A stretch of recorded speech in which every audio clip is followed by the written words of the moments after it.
तो कम से कम 3 साल या 5 साल का व्यू लो आप, क्योंकि ये बहुत ही कैपिटल इंटेंसिव बिज़नेस है। हर कोई इसमें रातों-रात नया पीवीआर नहीं खोल सकता। प्लस ये एक एक्सपीरियंस वाला बिज़नेस भी है, जैसे मैंने आपको पहले ही बताया कि कौन-सी मूवी चलेगी, नहीं चलेगी, क्या खरीदना है, बेचना है, किस तरीके से, वो सब हर कोई नहीं कर सकता। जिसके पास में इस इंडस्ट्री का एक्सपीरियंस है, वही कर पाएगा। तो उस हिसाब से ये बिज़नेस काफ़ी नीश है, लॉन्ग टर्म वाला बिज़नेस है। ऐसे ही नहीं कि रातों-रात बंद हो जाएगा, नहीं। हाय एवरीवन, तो आज डिटेल में डिस्कस करेंगे पीवीआर आइनॉक्स लिमिटेड को। और पीवीआर आइनॉक्स पे बहुत ज़्यादा क्वेश्चंस मेरे पास में यही आ रहे हैं। स्टॉक जो है लगभग 52 वीक लो के पास में हमें अवेलेबल हैगा, ठीक है? बहुत नीचे के भाव में मिल रहा है स्टॉक। अपने सभी मूविंग एवरेजेस के नीचे मिल रहा है। अगर मैं स्टॉक को यहाँ जो इसका करंट भाव है, इसको ऑल टाइम हाई तक भी अगर ये जाता हैगा, 56% का रनअप यहाँ बन सकता है। तो क्या स्टॉक को यहाँ खरीद सकते हैं? वो डिस्कस करेंगे। और खरीदने के लिए देखो ग्रोथ आनी बहुत ज़रूरी है। इंडस्ट्री कैसी है? वो सारे पॉइंट्स हम लोग डिस्कस करेंगे डिटेल के अंदर, इसी कॉन्फ्रेंस कॉल के अंदर। देखो वीडियो जो होगा वो सिर्फ एजुकेशन पर्पस के लिए होगा। मेरी तरफ से कोई भी रिकमेंडेशन नहीं होगी आप लोगों को बाय या सेल करने के लिए। बाय करना है, सेल करना है, अपना एनालिसिस ज़रूर करें, अपने फाइनेंशियल एडवाइज़र ज़रूर डिस्कस करें। मेरी सिर्फ इतनी ही कोशिश रहेगी कि मैं आपको फाइनेंशियल्स अच्छे से समझा सकूँ कि क्या इसमें प्रॉब्लम है, क्या इसमें पॉजिटिव्स हैं, नेगेटिव्स हैं, कॉन्फ्रेंस कॉल में क्या इंपॉर्टेंट बातें हैं, ठीक है? तो वीडियो को शुरू करते हैं और पहले इस कंपनी का बिज़नेस मॉडल समझ लेते हैं, जिन लोगों को नहीं पता इस इंडस्ट्री के बारे में। तो देखो पीवीआर या मूवी थिएटर, सिनेमा हॉल वाली इंडस्ट्री जो है ना, उसमें 3 तरीके से रेवेन्यू कंपनी को मिलता है। पहला रेवेन्यू का जो सोर्स होता है वो होता है टिकट बेचना। आप मूवी देखने जाते हो सिनेमा घर में, आप टिकट खरीदते हो, कंपनी को पैसे मिलते हैं। दूसरी चीज़, आप cold drink, Pepsi, food beverages, burger वगैरह खरीदते हो, आपको कंपनी को पैसे मिलते हैं उस चीज़ से। तीसरी चीज़, जो वहाँ पे आप एडवर्टाइजिंग देखते हो इंटरवल के दौरान या मूवी शुरू होने के पहले या बाद में, वहाँ पे एडवर्टाइजिंग से कंपनी को 30-35% का रेवेन्यू पीवीआर को मिल जाता हैगा। तो 3 कैटेगरी से इनको रेवेन्यू आता है। और ये जो इंडस्ट्री है पूरी बहुत ज़्यादा इम्पैक्टेड थी कोविड के अंदर। कोविड के अंदर इस इंडस्ट्री के अंदर ऑफ कोर्स इनके जो बिज़नेसेस थे वो बंद कर दिए गए थे, क्योंकि बहुत ज़्यादा क्राउडेड प्लेसेस जो होते हैं वहाँ पे कोविड के फैलने का डर था, इसलिए बंद हो गए। तो इनका जो बिज़नेस था बहुत ज़्यादा पिट गया। ये कंपनी जो 3400 करोड़ का रेवेन्यू कर रही थी, वो 280 करोड़ के रेवेन्यू पे आ गई थी। मतलब बहुत ज़्यादा बीटन डाउन था। वापस से इंडस्ट्री दोबारा खुलनी शुरू हुई। बिज़नेस जो है रिवाइवल की तरफ आ रहा हैगा। आप देख सकते हो अभी 2023 में 3700 करोड़ का इन्होंने रेवेन्यू किया हैगा। ठीक है, ये 2 साल बहुत बीटन डाउन थे। 2020 को सरपास किया रेवेन्यू ने और इस साल 5900 करोड़। तो क्लियरली इससे ये समझ में आता है कि इंडस्ट्री जो है वो रिवाइवल की तरफ आ रही है। इंडस्ट्री वापस से शुरू हो रही है। लोग अपने घरों से निकल रहे हैंगे। लोगों का जो एक शौक था मूवी देखने का, वो फिर से जो है मूवी थिएटर की तरफ वापस जा रहे हैंगे। क्योंकि मूवी देखना देखो अपने आप में एक एक्सपीरियंस वाली चीज़ है। ऐसा नहीं है, देखो लोगों को लगता है कि ओटीटी से बहुत ज़्यादा कॉम्पिटिशन है। मुझे नहीं लगता ऐसा, कॉम्पिटिशन है नो डाउट, काफ़ी लोग जो है ओटीटी पे काफ़ी कंटेंट देख लेते हैं। लेकिन मूवी थिएटर के अंदर जो लोग मूवी देखते हैं वो काफ़ी शौकीन लोग होते हैंगे। उनको एक एक्सपीरियंस चाहिए होता है, क्योंकि उनको अपनी फैमिली के संग टाइम स्पेंड करना है, अपने पार्टनर के संग, अपने दोस्तों के साथ। प्लस शॉपिंग करने गए हो, आप डिनर पे गए हो, लंच पे गए हो, तो ऑफ कोर्स उसके पहले या उसके बाद में मूवीज़ देख लेते हो। और अगर मूवी अच्छी आती है तो भी थिएटर्स चलते हैंगे। तो नेट-नेट ये एक एक्सपीरियंस है जो कि वापस से रिवाइवल की तरफ जा रहा है। ठीक है? तो यही रीज़न है, स्टॉक जो है देखो वापस से चल गया था। यहाँ पे 2022 में इन्होंने रेवेन्यू जो है खुल गया था जब मूवी थिएटर स्टॉक ने अच्छा परफ़ॉर्म किया, लेकिन वापस से सेंटिमेंट नेगेटिव हुआ, स्टॉक गिर गया। अब बात करते हैं कि कंपनी के फाइनेंशियल्स में क्या प्रॉब्लम है। प्रॉब्लम देखो ये है कि एक स्मॉल कैप कंपनी है, लेकिन आरओई, आरओसीई जो है बहुत ही पुअर है। आरओई तो नेगेटिव है, क्यों? क्योंकि कंपनी जो है नेट-नेट लॉस कर रही है और लॉस करने के कुछ मेजर कारण हैं। पहला कारण ये है कि कंपनी के पास में जो रेवेन्यू है इतना ज़्यादा नहीं आ रहा है, क्योंकि इनके जो नंबर ऑफ स्क्रीन्स है वो इंक्रीज़ हो गए हैं, लेकिन फिर भी उतनी परफ़ॉर्मेंस अच्छी नहीं आ रही है। इनके ऊपर इंटरेस्ट कॉस्ट बढ़ गई है। इंटरेस्ट कॉस्ट क्यों बढ़ी है? क्योंकि इन्होंने कुछ नए स्क्रीन्स को ओपन किया हैगा, उसके लिए इन्होंने डेट ले लिया और 5000 करोड़ से डेट बढ़ के 8000 करोड़ पे आ गई और ये भारी मात्रा के अंदर इंटरेस्ट को पे कर रहे हैं। जब आप इंटरेस्ट पे करोगे, तो आपका जो प्रॉफ़िट का मेजर पोर्शन है किसके पास जा रहा है? बैंक से, या जहाँ से आपने लोन लिया है वहाँ जा रहा है। तो ये क्लियर रेड फ्लैग है यहाँ पर। उसी की वजह से यहाँ पे देखो आपको नेट लॉस देखने को मिल रहा है। प्लस डेप्रिसिएशन बहुत ज़्यादा बढ़ गया है। डेप्रिसिएशन एक नॉन कैश एक्सपेंस होता है, ठीक है? उसमें से कैश कंपनी की पॉकेट से नहीं जाता, लेकिन फिर भी आपको बुक्स में दिखाना पड़ता है और नेट लॉस यहाँ पे कंपनी कर रही है। तो क्या एक प्रॉब्लमैटिक बात है? देखो इंटरेस्ट एक बहुत ही बड़ी प्रॉब्लम वाली बात है, डेप्रिसिएशन कोई प्रॉब्लम वाली बात नहीं है। बात करें अगर इनके क्वार्टरली रिजल्ट को अगर हम डिटेल में डिस्कस करें, तो देखो यहाँ पे हमें अच्छी ग्रोथ देखने को मिल रही हैगी। जैसे मैंने बोला रिवाइवल हो रहा है, तो रिवाइवल दिख भी रहा है यहाँ पर। दिसंबर थोड़ा बीटन डाउन था, क्यों? क्योंकि क्रिकेट मैच हो रहा था। क्रिकेट मैच के चलते लोग अपने घरों से नहीं निकल रहे थे। इंडिया काफ़ी अच्छा वर्ल्ड कप खेल रहा था, लोग अपने घरों में वर्ल्ड कप देख रहे थे या फिर जो कि बार्स, क्लब्स के अंदर देखने के लोग देखते हैं, वहाँ पे देख रहे थे। तो लोग मूवीज़ इतनी ज़्यादा नहीं देख रहे थे। कंपनी ने फिर भी 1500 करोड़ का रेवेन्यू का कंपनी का कहना है कि सैम बहादुर एक मूवी आई थी, बहुत अच्छा परफ़ॉर्म किया उसने। एनिमल ने काफ़ी अच्छा परफ़ॉर्म किया, तो इसीलिए रेवेन्यू इतना हो रहा है और आगे अगर ऐसी अच्छी मूवीज़ आती रहेंगी तो रेवेन्यू काफ़ी ज़्यादा होगा। तो ये रीज़न थे इनके दिसंबर रिजल्ट के। अब बात करते हैं कि और आगे प्रॉफिटेबल कैसे होगा? देखो अभी जो क्वार्टर्स है ना ये प्रॉफिटेबल दिख रहे हैं हमें, ठीक है? 2 क्वार्टर्स कंपनी ने प्रॉफिटेबल दिखा दिए हैं। आगे इनको प्रॉफिटेबल होने के लिए देखो 3 चीज़ें चाहिए। पहली चीज़ इनके रेवेन्यू का बढ़ना बहुत ज़रूरी है। उसको बढ़ाने के लिए कंपनी पहला काम क्या कर रही है? कंपनी कर रही है कि पासपोर्ट प्लान इन्होंने डाला हैगा, वो आप गूगल कर लेना क्या होता है।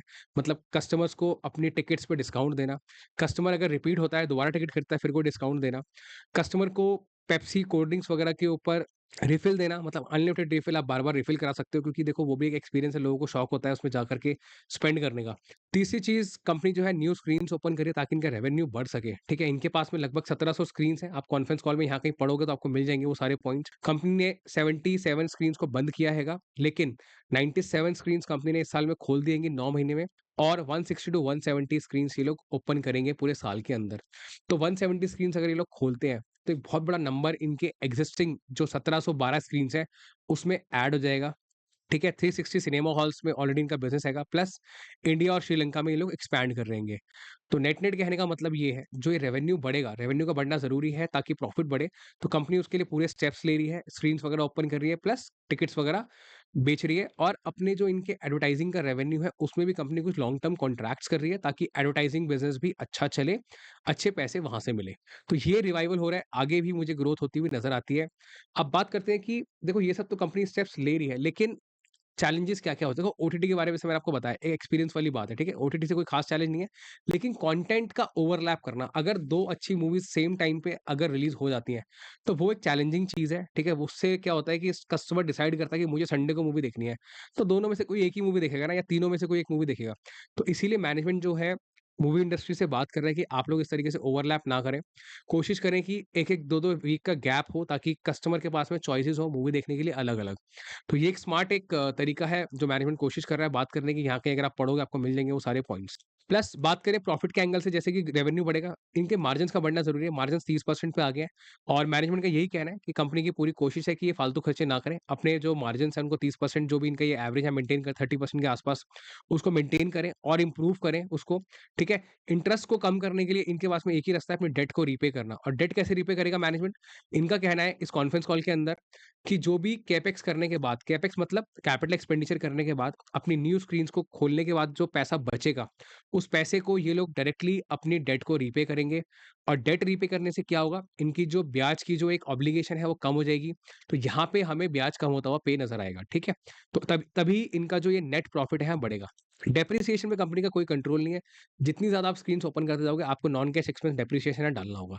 तो नेट-नेट मुझे लगता है मैनेजमेंट सही डायरेक्शन में चल रहा है। रेवेन्यू बढ़ाएगा अगर तो फ़ायदा होगा, मार्जिन्स हेल्दी रहेंगे तो फ़ायदा होगा, इंटरेस्ट अगर आगे जाके कम हो गया तो डेफिनिटली फ़ायदा होगा। ठीक है? लेकिन एकदम से कोई बहुत ज़्यादा चमत्कार की उम्मीद आपको नहीं करनी चाहिए। क्यों? देखो रिवाइवल काफ़ी हेल्दी हो गया है। जो रेवेन्यू है 5900 करोड़ पे आ गया है। अगर आगे इनको और रेवेन्यू बढ़ाना पड़ेगा, तो डेफिनिटली अगर अगर 20% से भी कंपनी ग्रो करती है, 30% से भी ग्रो करती है, तो 6000 करोड़ लगभग का रेवेन्यू इनको 8000 करोड़ तक लेके जाना होगा या फिर साढ़े 7000 करोड़ तक लेके जाना होगा। क्योंकि छोटा-मोटा नंबर नहीं है। Of course same cheese movies अच्छी आएँगी तो आप और हम घर से निकलेंगे, मूवीज़ को देखेंगे, ठीक है? ऑडियंस बढ़ेगी तो चलेगा। लेकिन अभी जो इनकी ऑक्यूपेंसी है, इनके मूवी थिएटर्स की बहुत ज़्यादा नहीं है, बहुत खाली सीट्स रहती हैं, अभी भी इनका कहना हैगा। तो इसीलिए इनके अकॉर्डिंगली इनकी जो एक्जिस्टिंग कैपेसिटी है वो बहुत अच्छी है। लोग अगर उसमें और आएँगे, ऑपरेटिंग लेवरेज इनको मिलेगा। एक्जिस्टिंग जो स्टाफ है ऑफ कोर्स उससे फ़ायदा होगा। इन्होंने पीवीआर और आइनॉक्स को जो है मर्ज कर दिया है। पहले पीवीआर अलग था, आइनॉक्स अलग था, ठीक है? पीवीआर ने आइनॉक्स को मर्जर किया और उसके बाद में फिर जो स्टाफ है उसको मर्ज कर दिया, टेक्नोलॉजी को मर्ज कर दिया, तो खर्चे उसमें कहीं न कहीं कम होंगे, कुछ चीज़ों को ऑपरेटिंग लेवरेज मिलेगा आगे जाकर के, तो डेफिनिटली मार्जिन्स और इम्प्रूव होंगे इनके।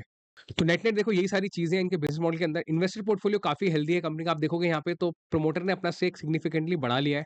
प्रमोटर अपनी कंपनी को लेके बुलिश है। एफआईआई जो है, जैसे-जैसे इंटरेस्ट रेट बढ़ रहा था, एफआईआई बेच के जा रहा था, 16% पे आ गया स्टॉक यहाँ पे इनका जो होल्डिंग है। लेकिन डीआईआई जो है काफ़ी बुलिश है। आप देख सकते हो 22 के अंदर जब एफआईआई ने बेचना शुरू किया 22-23 के अंदर, तो डीआईआई खरीदता चला गया 40% पे आ गया, हर बार अपना स्टेक बढ़ा रहा है। पब्लिक के पास में 15% है लगभग जो सेम ही है, मतलब पब्लिक के पास में स्टेक बढ़ रहा है, घट रहा है, लेकिन 15% के पास आ गया है। नेट-नेट कहने का मतलब ये है कि इन्वेस्टर पोर्टफोलियो काफ़ी हेल्दी है, काफ़ी सॉलिड है, प्रमोटर खुद बुलिश है, एफआईआई, डीआईआई भी बुलिश है। ठीक है? इसका मतलब क्या है? आप स्टॉक को खरीद लो? नहीं, मेरी तरफ से ये कहने का मतलब नहीं है। स्टॉक को खरीदना है अगर आपको, तो आप फाइनेंशियल एडवाइज़र डिस्कस करना चाहिए। देखो जितनी भी कहानी हमने करी है यहाँ पे, क्या कहानी करी है हमने? कि कंपनी न्यू स्क्रीन्स को ओपन कर रही है, कंपनी अपनी टिकट्स को बढ़ा रही है, इंडस्ट्री रिवाइवल हो रहा है, इनके जो रेवेन्यू है वो इंक्रीज़ हो रहे हैं, कंपनी पूरे स्टेप्स ले रही है अपने डेट को कम करने के लिए। तो स्टॉक आपको अभी नीचे के भाव में मिल रहा है, डेफिनिटली नीचे के भाव में मिल रहा है और इनका अगर Q4 का रिज़ल्ट अच्छा आता है या Q1 जो अगला आएगा, वो भी अच्छा आता है अगर, तो स्टॉक में काफ़ी अच्छी तेज़ी आपको बनती हुई नज़र आएगी। और लॉन्ग टर्म के हिसाब से देखो एफआईआई, डीआई खरीद रहे हैं। आप अगर स्टॉक में एंटर होना चाहते हो, अगर आपका फाइनेंशियल एडवाइज़र आपको सलाह दे, तो आप लॉन्ग टर्म के हिसाब से स्टॉक को खरीदो। काफ़ी बीटन डाउन प्राइस में आपको स्टॉक यहाँ पे मिल रहेगा।